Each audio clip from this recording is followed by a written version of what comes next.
یہ صحیح بخاری میں یہ عبداللہ بن عباس کی تفسیر ان کا قول ہے جس میں توکل کی فضیلت مذکور ہے. ایک ایسا کلمہ جو توکل کا کلمہ ہے، جس کلمے میں توکل کا معنی ہے اور توکل پایا جاتا ہے، اس کلمے کی ادائیگی کیا اس کا اجر ہے اور اللہ تعالیٰ کس طرح اس پر راضی ہوتا ہے. وہ کلمہ دونوں خلیلوں نے اپنی زندگی میں ادا کیا تھا. خلیل دو ہی ہیں نا، ابراہیم علیہ السلام خلیل اللہ اور محمد صلی اللہ علیہ وسلم خلیل اللہ. یہ خلیلین کا یہ کلمہ تھا، خلیلین کا یہ قول تھا جو انہوں نے ادا کیا تھا. ابن عباس فرماتے ہیں کہ حسبنا اللہ و نعم الوکیل. کیا معنی اس کا؟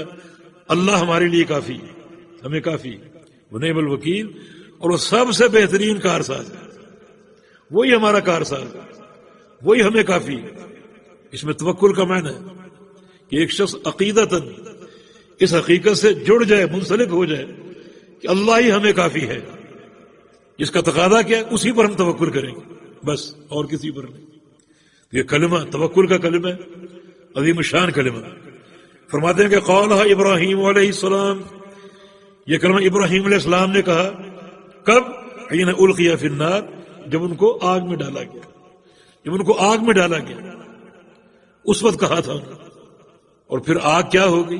یا نار کونی بردم و سلام علی ابراہیم، اے آگ ٹھنڈی ہو جا اور سلامتی والی ہو جا ابراہیم پر. توکل کس پر کیا؟ اللہ تعالیٰ پر. اللہ تعالیٰ کارساز.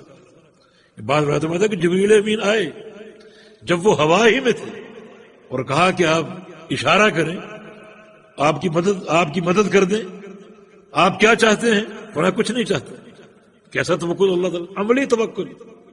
عملی توکل. ابراہیم علیہ السلام کہہ سکتے تھے جبریل سے کہ تم مجھے بچا لو یا اس آگ کو کہیں اور لے جاؤ، وہ اس پر قادر تھے. پوری آگ کو اٹھا کے دور پھینک دیتے، ابراہیم علیہ السلام کو اٹھا کر دور لے جاتے. ان میں یہ طاقت تھی، اللہ تعالیٰ نے یہ طاقت ان کو دے رکھی. مگر ابراہیم علیہ السلام نے جبریل امین سے کوئی ایسا نہ سوال کیا نہ ایسی ان سے توقع قائم کی، بلکہ کیا فرمایا؟ حسبنا اللہ و نعم الوکیل. اللہ کافی ہے اور وہ بہترین کارساز ہے. میرے حال کو وہ جانتا ہے، اس سے کوئی چیز مخفی نہیں، وہ میرے لیے کافی. اللہ تعالیٰ نے کیا فرمایا؟ یا نار کونی بردن و سلاما علی ابراہیم، اے آگ ٹھنڈی ہو جا اور سلامتی والی ہو جا. اتنی ٹھنڈی نہ ہو جانا کہ تیری ٹھنڈک سے نقصان پہنچے، نہیں، ٹھنڈک میں سلامتی، ایک بال بھی نہ جلے. اللہ نے بچا لی اس کلمے کی برکت سے.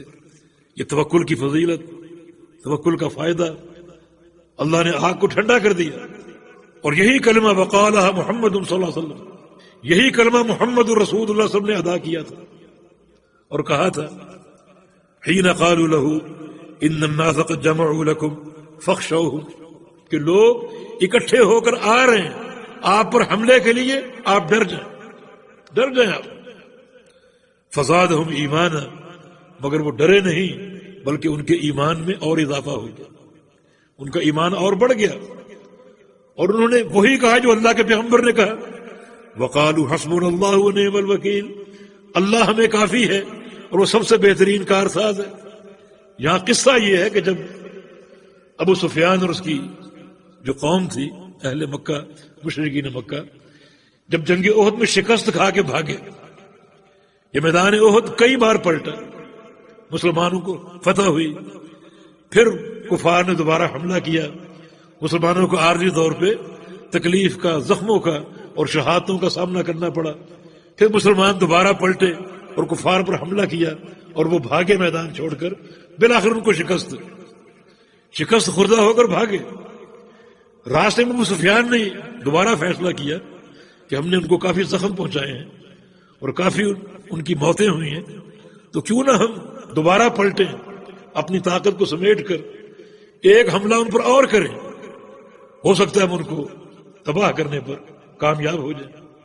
چنانچہ یہ اس نے پروگرام بنا لیا، ارادہ کر لیا اور اپنی جمعیت کو اکٹھا کرنے لگا. اسی وقت ایک قافلہ مدینہ کی سمت میں آ رہا تھا جس نے نبی علیہ السلام کو خبر دے دی. بہرحال اللہ کے پیغمبر صلی اللہ علیہ وسلم تک اطلاع پہنچ گئی کہ کفار کا ہی ارادہ ہے. ابھی تازہ یہ مارکا ختم ہوا اور 70 شہادتیں، اور زخمی تو سبھی ہوئے تھے، نبی علیہ السلام بھی زخمی ہوئے. تو ان حالات میں دوبارہ لڑائی کے لیے تیار ہونا کار دارد.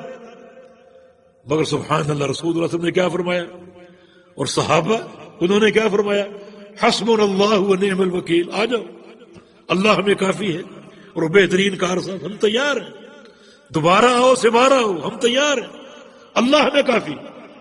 بس یہ جملہ اللہ رب العزت نے قبول کیا اور ابو سفیان کے ارادے کو تبدیل کر دیا. اس کا ارادہ تبدیل ہو گیا، اس کے دل میں خوف اور ہیبت بیٹھ گئی اور وہ مدینہ آنے کی بجائے مکہ روانہ ہو گیا. تو یہ کلمہ 2 بار پڑھا گیا.